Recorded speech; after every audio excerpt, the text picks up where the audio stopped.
నా కొడుకు తప్పు చేస్తే తప్పకుండా నా కొడుకు శిక్ష 100% పడాల్సిందే. ఇలా నా కొడుకు ఒక రకమైన చట్టం, ఇంకో వ్యక్తికి ఇంకో రకమైన చట్టం ఉండాలని కోరుకునే వ్యక్తి బండి సంజయ్ గారు. సమాజంలో చట్టం ఎవరికి చుట్టం కాదు, సమాజంలో చట్టం అందరికీ సమానమన్న విషయాన్ని ఇవాళ నేను స్పష్టం చేస్తున్నానా. ఇవాళ మీరే మీ మనిషి ఆలోచించి, మీ కుటుంబ వ్యక్తికి ఆలోచించి, నా కొడుకుకు టైం ఇవ్వలేదన్నా, నా కొడుకుతో మాట్లాడలేదన్నా. ఇవాళ అదే నా కొడుకును ఒక క్రిమినల్ లెక్క సమాజంలో చూపెట్టే ప్రయత్నం చేస్తే ఒక తండ్రిగా ఎట్లా భరిస్తారో ఒక్కసారి ఆలోచించురన్నా. నా కొడుకు నేనేం తప్పు చేయలేనా, మేము ఫ్రెండ్స్ ఉన్నానా, మేము తప్పు చేయలే, కలిసి ఉన్నాం, ఇలా విడిపోయినాం, నేను ఏ తప్పు చేయలే, నిజాయితీగా బయటికి వస్తా అని చెప్పి ఇలా నా కొడుకు ఎప్పటికీ నేను సమర్థిస్తలేనన్నా.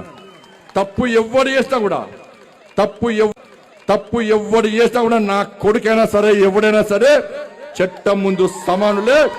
నా కొడుకు తప్పు చేస్తే తప్పకుండా నా కొడుకు శిక్ష 100% పడాల్సిందే.